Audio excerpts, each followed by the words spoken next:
My name is Noemi Gutierrez, and I am a doctoral candidate at the doctoral program in plant sciences, and I will be your host today. Uh, First of all, I will present something about the science basement, and afterwards, we will go straight to the talk. But remember that during the talk, at any time you have a question, please write it down in the Q&A section, and we will discuss all of these after the actual talk. So first of all, let me tell you a bit about the science basement.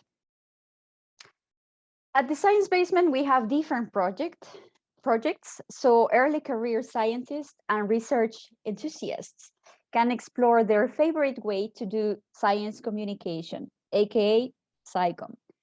We have the Science Basement podcast, the blogging science, art and science, and of course, this team afternoon talks team. You can know all about us if you follow us in social media. So just go there so you don't miss anything. Now, as I have told, behind every big project, there is a big team. So here are the people behind the scenes, bringing you science and research in an accessible way. So we have 13 members so far. Maybe you could be the 14th. So contact us if you would like to collaborate with us. Now a quick note. This talk is part of the 2021 Year of Research-Based Knowledge, a program from the Ministry of Education and Culture, the Federation of Finnish Learned Societies, and of course, the Academy of Finland.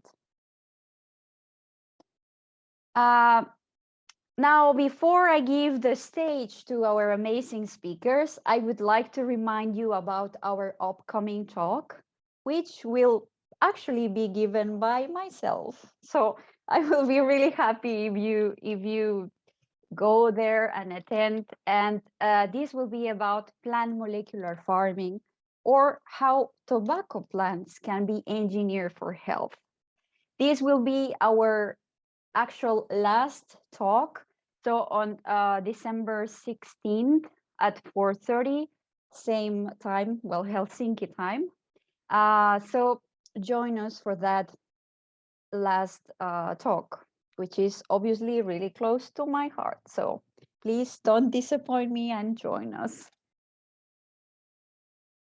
And now, well, if you have any comments or questions, or if you are also interested in becoming a speaker at one of our next afternoon in the Science Basement talks, so just contact this email and we will get back to you as soon as possible. But now let's go to our speakers. I believe we are starting with Manuel, right? So you can share your screen. All right, let me share my screen.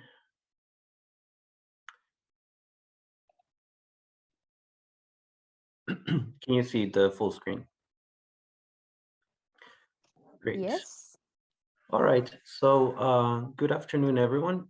My name is Manuel Arias, and I'm here on behalf of VTT, along with my colleague Geza Szilvay, where we're going to be talking today about growing alternative materials for the fashion industry from fungal mycelium.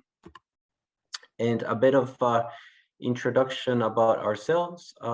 Geza, you can go first, if you like. Yes. Hello, everyone. So my name is Geza Szilvay. I'm a senior scientist and a biochemist at VTT. And both Manuel and myself, we come from VTT, which is a research center in Finland. And what kind of my job is to look at biological systems and biological cells and try to find ways to produce different sort of products, or and especially materials. For example, like proteins and protein-based materials, and like microbes, and how you can use microbes to produce different materials. Thank you, Geza.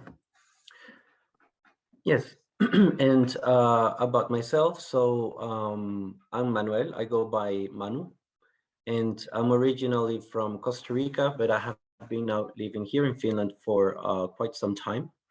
And my background is in design and sustainability.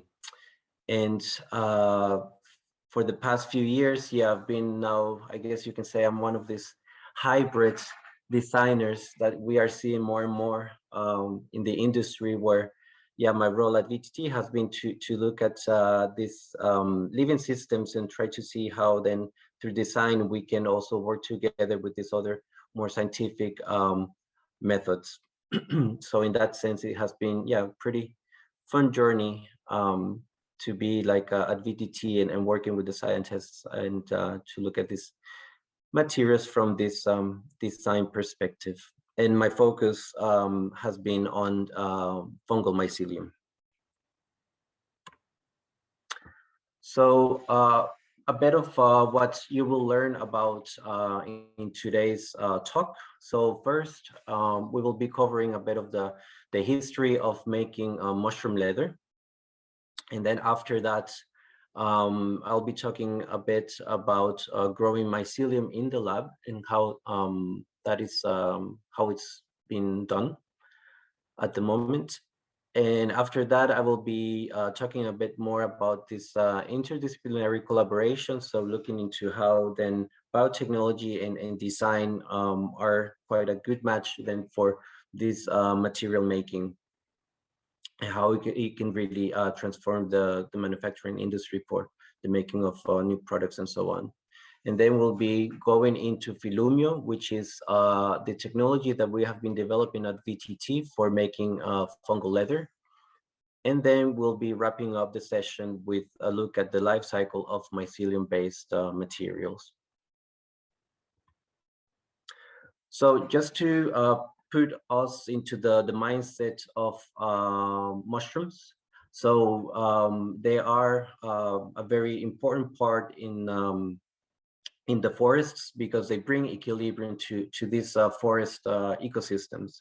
You can think of fungi as the waste managers of the forest, in the sense that they are the ones decomposing organic matter and then also recycling it.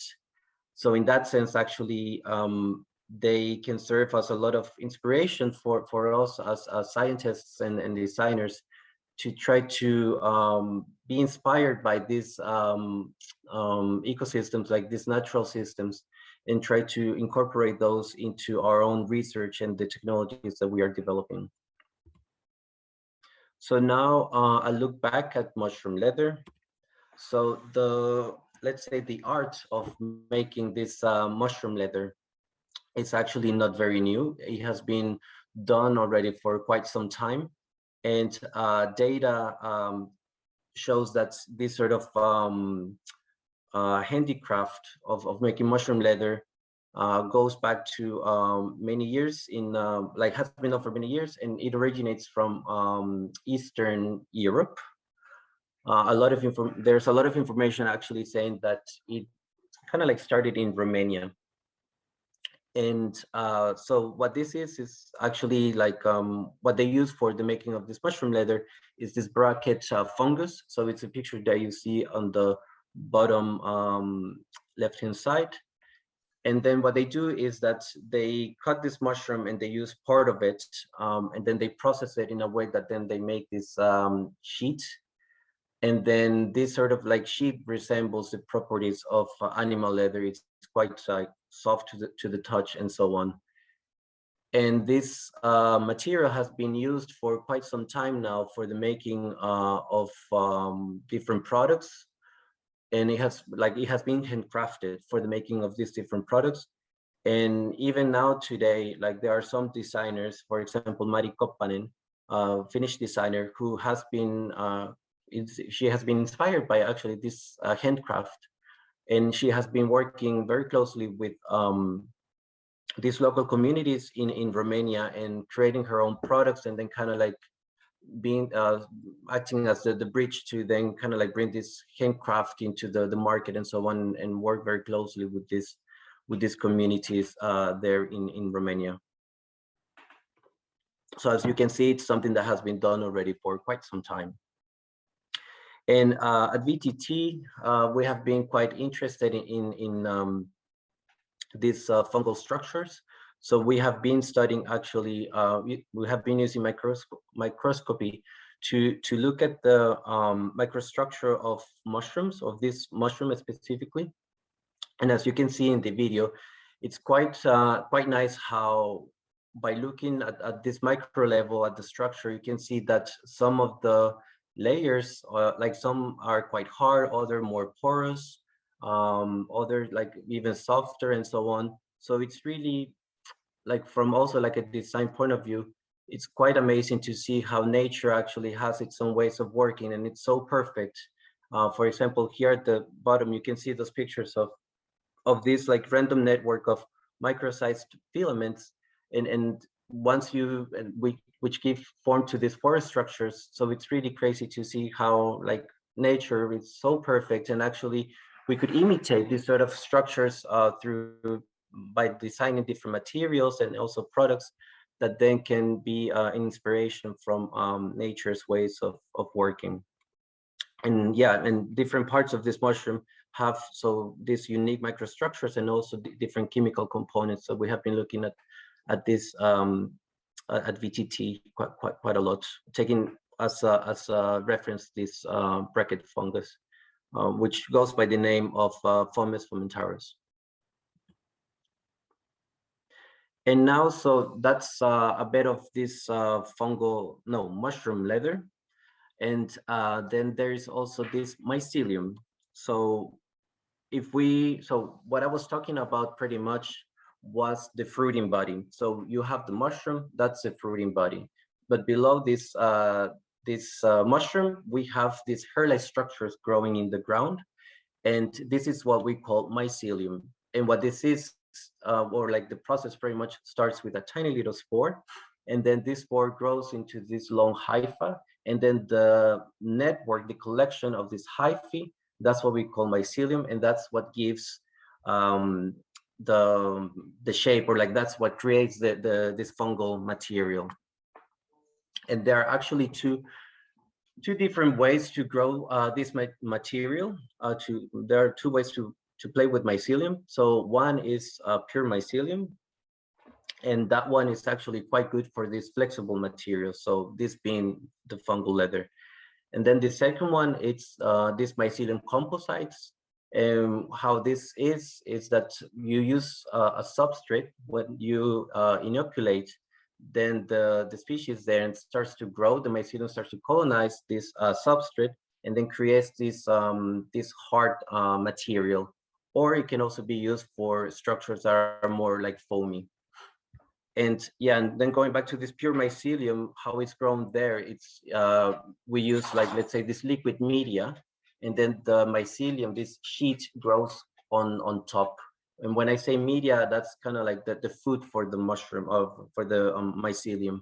It's the what gives the nutrients, and then what helps it then to grow. So now, so yeah, I started now talking about like the different materials that can be done with this exciting material, being this mycelium. So we would like now to ask the audience, what type of products would you actually like to see in the future made out of this fungal leather? And for this, we have this Mentimeter, and I think it's already in the chat.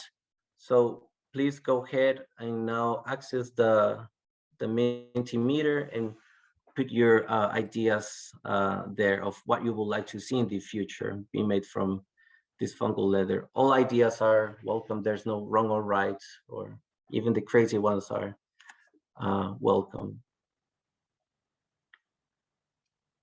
The more ideas, the better. And let's wait some time, and then we can look at the graph.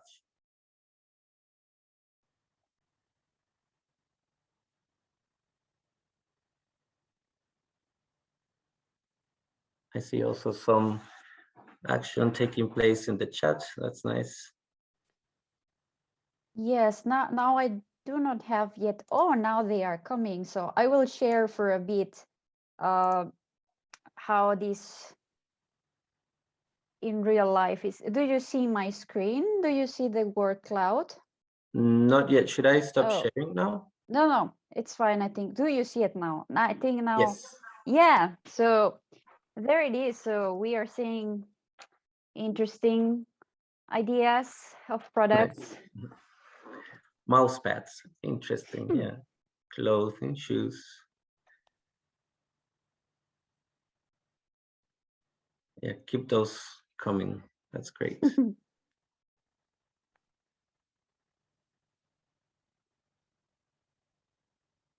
Astronaut suits.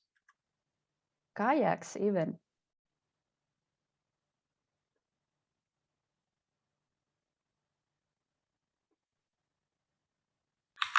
To admit, I was thinking of sails as well. Nice.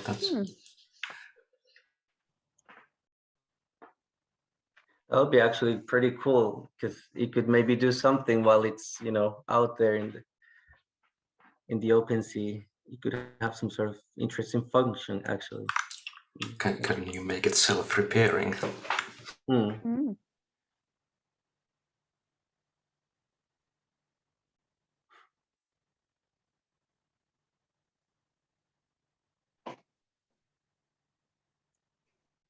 I think I will just stop my share so we can go back to you, Manuel.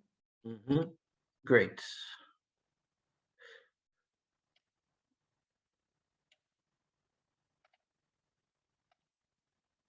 Okay. Do you see my screen? Yes. Okay, great. Thank you everyone for all those great ideas. That's always really nice to see what people come up with when they think of these fungal materials. And yeah, so then this takes me now to talk a bit about actual cow leather and then also synthetic leather, which we know already that it has a lot of environmental and social concerns. This graph, for instance, here kind of like shows that. Why is it bad? Why, you know, these high environmental and social concerns?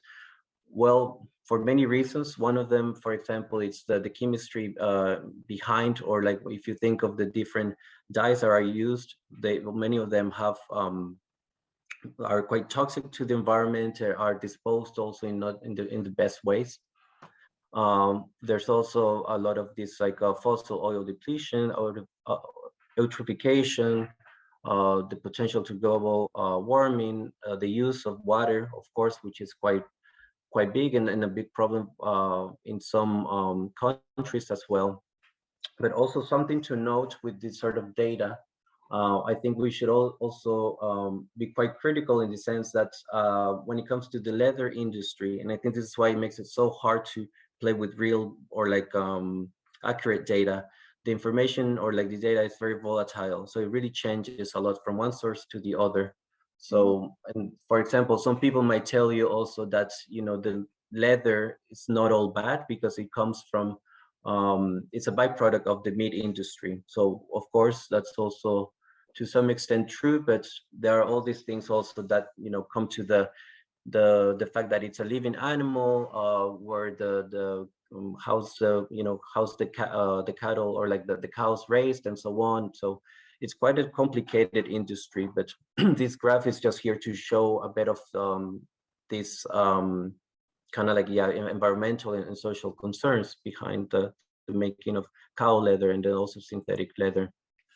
But now the leather industry actually is trying to change for good.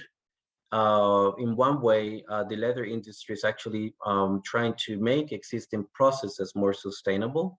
So looking into their own supply chain and seeing, okay, what is it that we can do here differently so that the supply chain, for example, there can be it can be more transparent, and you can see actually where this leather is actually coming from and how the animal was raised and so on. And on the other hand, also another option for the leather industry at the moment is to adapt this industry to these new materials like fungal leather. And we are seeing this a lot happening, for example, in tanneries, where they are adapting their processes to these new materials. So in that sense, yeah, not only the leather industry is changing with these new materials, but then also the animal leather industry itself is also going through a lot of change and adaptation. And in that sense, so yeah, a lot of companies now are looking into these new fungal materials. Some are interested in replacing animal leather. Others are interested in providing another option, another material for their customers. And we have at the moment 2 companies from the US working quite a lot on this. One is MicroWorks and then also Bolthreads, and you can see some of the products there. There's still a lot of room to improve, I think, in the industry, and it is also relatively small.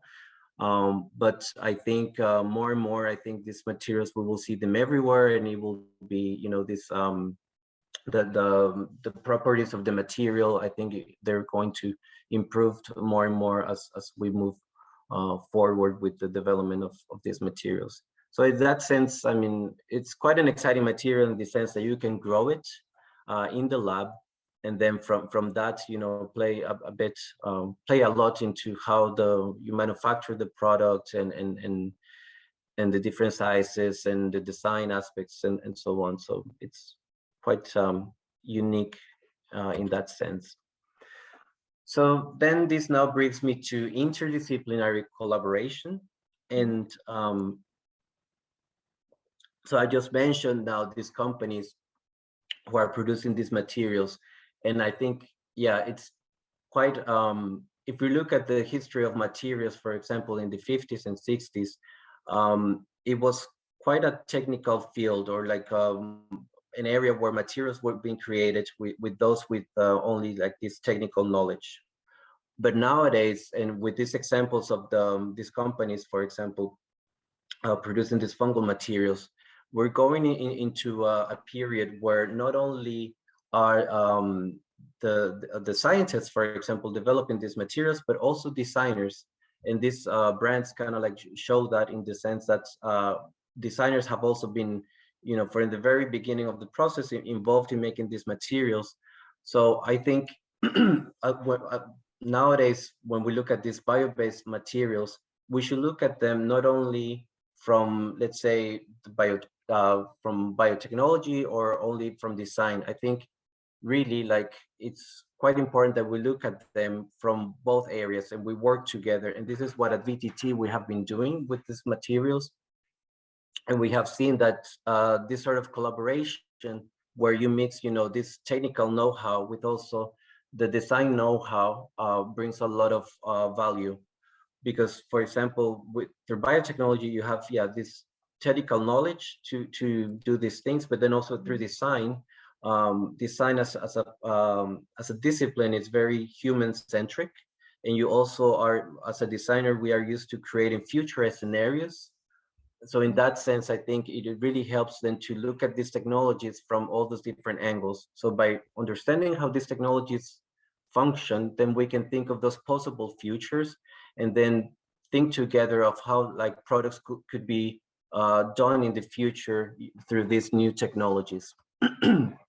And to illustrate this thought, I always like to give this example of the shoe. So you have, for example, how a shoe is done today. So usually, you know, you work with material developers, with the design team, you create the sketch, the design of the shoe. And then once the design is ready, you go into choosing the different materials based on the performance needed for the shoe and so on. And that's it in a nutshell. And then on the other hand, you have, yeah, kind of like the shoe of tomorrow, this future shoe. This is an example of a shoe done by some people where they used wool and also mycelium. And you can really see here that, you know, the concept of the shoe really changes. And this is where you see that the value of designers and scientists working together, where both understand, you know, the manufacturing process, the limitations, what's possible, and then you really change the game of how products can actually look, but also how to make them more circular, more, let's say, modular, so that the waste produced is much less, and so on. So there's a lot of value in this sort of interdisciplinary collaboration. And to put this into the context of VTT, we have actually, we released this really nice project a couple of years ago, about 2 years ago, Corva, this microbial headphones. And in that sense, this headphone was quite really exciting for us, because if you think of this electronic device, it combines a lot of different materials with different material properties. So for us, this was a perfect opportunity to then put together into this artifact, into this electronic device, all these different materials that we were researching at VTT. So this headphone combines PLA bioplastic, spider silk membrane, this leather alternative that we are developing at VTT, also some hydrophobic cellulose foam, and mycelium composite made out of mycelium and bacterial cellulose. And this was a really nice project that brought together designers like myself who were working in the lab with the scientists, also journalists, product designers, biochemists like Gesa himself, and many other people who worked on this. And it was quite nice to see how by bringing together these different ways of working from our own disciplines, we managed to pull out a really nice project which has been recognized, I would say, like globally, and we have gotten a lot of attention for it. So in that sense, it has been quite nice, and it brought a lot of attention to VTT also and to our work. And now I would like to then pass the floor to Gesa, who will be talking more about our approach to fungal leather and the process and the technology that we have been developing at VTT. Thank you.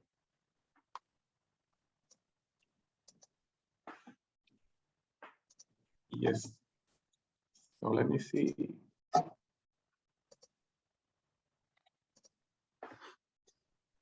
Okay. So kind of coming from this collaboration with design and science, then we started to look how we can then turn or bring something new to the field of leather-like materials from fungi. And here I present our project where we develop a new method to produce mycelium leather. The project is funded by Business Finland and VTT, and it's ongoing still. And we see this as an alternative material to animal and synthetic leather. And kind of how we started the work is to look at different ways to cultivate mycelium. And the fungal mycelium can be cultivated in quite different ways.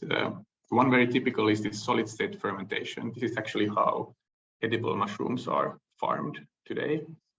So you have a solid particles with moisture, and then you inoculate with the fungus, and the mycelium colonizes the whole substrate. And also one can grow these skins or the aerial hyphae to harvest those and turn those into leather alternative materials. Another approach is to use this standing liquid fermentation method, where you use just a liquid, and on top of the liquid, the mycelium grows and forms a solid or like a continuous film. And this can be also then treated into and turned into a leather-like material. And the way these two methods are limited is the kind of the area. They are both work in a two-dimensional form. So you always have a certain area that you produce the material. It's a beautiful system where you have this bottom-up growth. So there's a lot of benefits. You can get a very nice long hyphae and long mycelium in this way. But the limitation is that the kind of bringing these to an industrial production system requires to increase the number of units, sort of to increase the area of the production. And that can be sometimes challenging. And in this project, then we started to look at can we solve this scalability issue of these other methods by looking at kind of a normal bioreactor fermentation, like submerged liquid fermentation. This is a very common production way, system. For example, it's very similar to brewing beer, for example. And these bioreactors exist, and it is a liquid that works in a three-dimensional form as a liquid, and it's very easy to just use bigger vessels to upscale, so the unit size can be increased when scaling up production. But the challenge here is that the mycelium is quite different from the left side of the cultivation. So in this project, we started to look into ways into treating and formulating the mycelium in different ways and trying a lot of different conditions and a lot of different recipes to find the optimal way to make materials that are kind of have the potential to replace animal leather. And this is currently the process that we start with liquid fermentation. So we have these bioreactors to produce a lot of biomass, a lot of mycelium. We end up with this paste of the biomass, which is a like very smooth suspension. And then we can use this biomass to cast films, sort of pouring on a surface, and then simply dry the material. And this whole process takes less than 6 days. And it's, if you compare it to raising cows and taking the skin of cows and treating in a tannery the hides, this is much faster and much more sustainable. We are working in basically only with water and mild chemicals. So as a summary, here are the benefits of our material. It's 100% bio-based. We can use agricultural side streams to feed the microbe, feed the fungus. We've tested, for example, vegetable peels. It's quite nice. We don't use any harmful chemicals, and we have tested that the material is biodegradable both in aquatic and in composting conditions. Then as I was saying already, that the production method is very scalable because we work in bioreactors, and these bioreactors exist. The existing bioreactors can be up to like hundreds of thousands of liters even.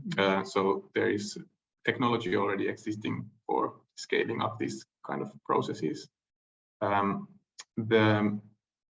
It's possible to use a continuous production because we work in the liquid phase. So the kind of a by the meter production, one could also call it like a roll-to-roll production.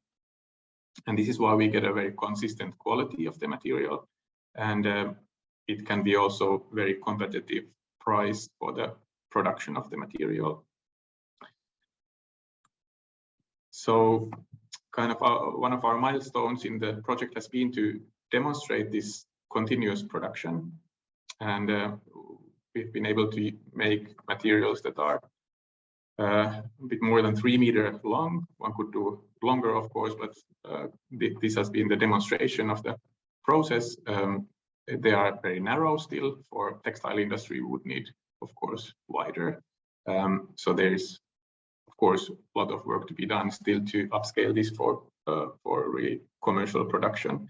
But for a biochemist, this has been really exciting to be able to work with this pilot equipment and pilot machinery to see material production even in this scale. So also worth mentioning is that the materials that we have been making here, they don't have any backing or any supporting layers. This is just basically mycelium. So to show a bit more about the process, this is a video about casting on this pilot line to make the leather-like material. So on the left side, which is not now visible, but we are pouring the mycelium or casting the mycelium onto this moving plastic film. That's the moving belt here.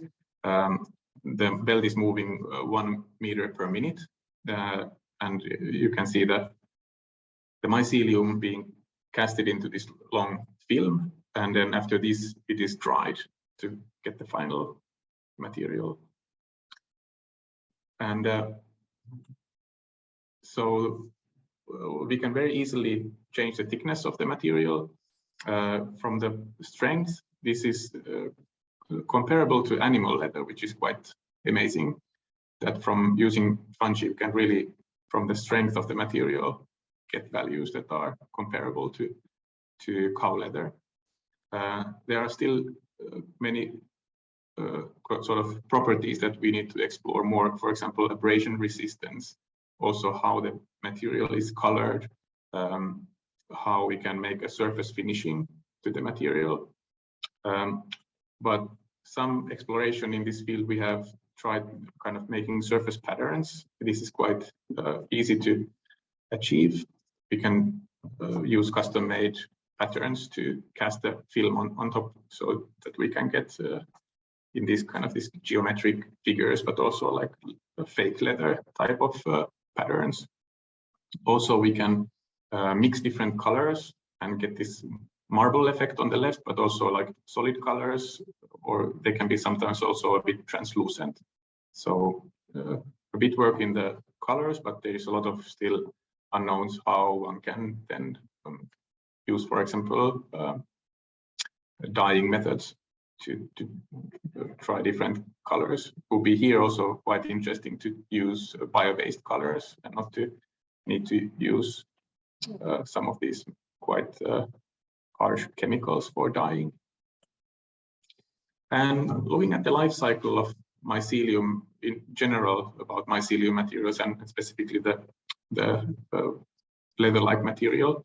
So we can produce the material from, for example, potato peels, then to make material, and then hopefully this can be applied in a material or in a device or a product. And the wish is that this product would have a long lifetime, so it wouldn't need to be thrown out very soon. But if it's then eventually needs to be kind of, it's at the end of its lifetime, it can be composted, for example. We've shown that this does compost in a bit more than a month time in an industrial composting system. And eventually this turns back to, the material turns back into soil, and that can be then used for example, food production, and then you have the side streams of the food to close the loop and produce more of the mycelium. Also, it would be interesting to study how some recycling could work for mycelium. So that brings me to the end of the talk today. And what we try to show and demonstrate today for you is that we can take systems from nature, from the forest, biological processes, bring them to the lab. We don't need to bring the kind of the biomass from the forest, but we can take the systems, cultivate them in the lab, have a much smaller footprint for production, and use the power of biology to produce different chemicals, different materials, and hopefully this will then contribute to a more sustainable future for fashion. So, thank you.